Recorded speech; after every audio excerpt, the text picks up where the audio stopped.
हाय everyone, अस्सलाम वालेकुम। Welcome back to new vlog. उम्मीद है आप सब खैरियत से होंगे। अल्लाह का शुक्र है मैं भी बिल्कुल ठीक।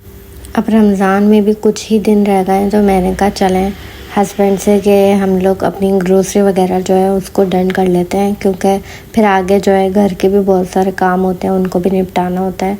तो इसलिए ग्रोसरी का काम तो आज निपटा लिया। वैसे ज़्यादा चीज़ें तो खैर मुझे लेनी नहीं थी, बेसिक सी चीज़ें ही लेनी थी, वही मैंने ले ली है।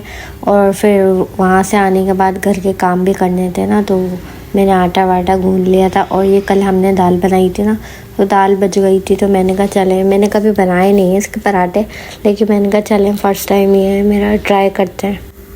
तो ये मैंने पराठे जो है अपने बना लिए थे, थोड़े से बस टेढ़े मेढ़े हो गए तो इनकी शेप पे मत जाएं, लेकिन टेस्ट में बहुत अच्छे ही बने थे ये। क्योंकि दाल के पराठे तो मैंने खाए हुए हैं, लेकिन अपनी मम्मा के हाथ के खाए हुए हैं, खुद से नहीं बनाए।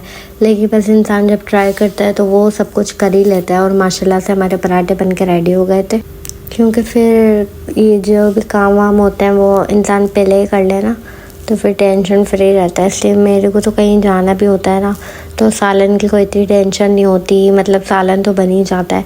लेकिन रोटियों का ये होता है कि पहले ही बना लो तो वो इजी रहता है, फिर मतलब दिल हल्का, ऐसा लगता है सारे काम हो गए। क्योंकि फिर ये काम एंड में बच जाता है ना, तो फिर यही होता है कि बस जल्दी से बंदा अपना काम कर ले और कहीं जाना वाना हो तो टेंशन फ्री हो जाता है। फिर उसके बाद मैंने आपको जैसा कि बताया था कि हमें ग्रोसरी करने जाना था, तो हस्बैंड के साथ मैं चली गई थी अपने काम वाम निपटाने के बाद ग्रोसरी करने।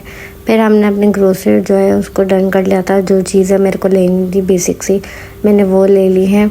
और अभी जैसे कि सर्दियाँ भी चल रही हैं तो विंटर शॉपिंग भी थोड़ी बहुत कर ली, क्योंकि हाथ ड्राई हो जाते हैं तो बिल्कुल भी अच्छे नहीं लगता है। और मतलब सर्दियों की ये मैंने एलमोर के वैसलीन लिया है, हैंड एंड फूड क्रीम लिया है, और गोल्डन पर्ल का लोशन लिया है। ये भी बहुत अच्छा है, मतलब काफ़ी स्मूथ हो जाता है। फिर शाम हो रही थी तो शाम के टाइम चाय का टाइम हो रहा था, तो मैंने चाय बना ली थी। और हम लेते हुए आ गए थे ये समोसे वगैरह और पिज़्ज़ा वगैरह, तो हम लोगों ने शाम में यही सब एंजॉय कर लिया था, बिस्किट्स वगैरह। और इसी के साथ मैं वीडियो का एंड करती हूँ। उम्मीद है वीडियो पसंद आई हो तो लाइक करें, कमेंट करें, शेयर करें।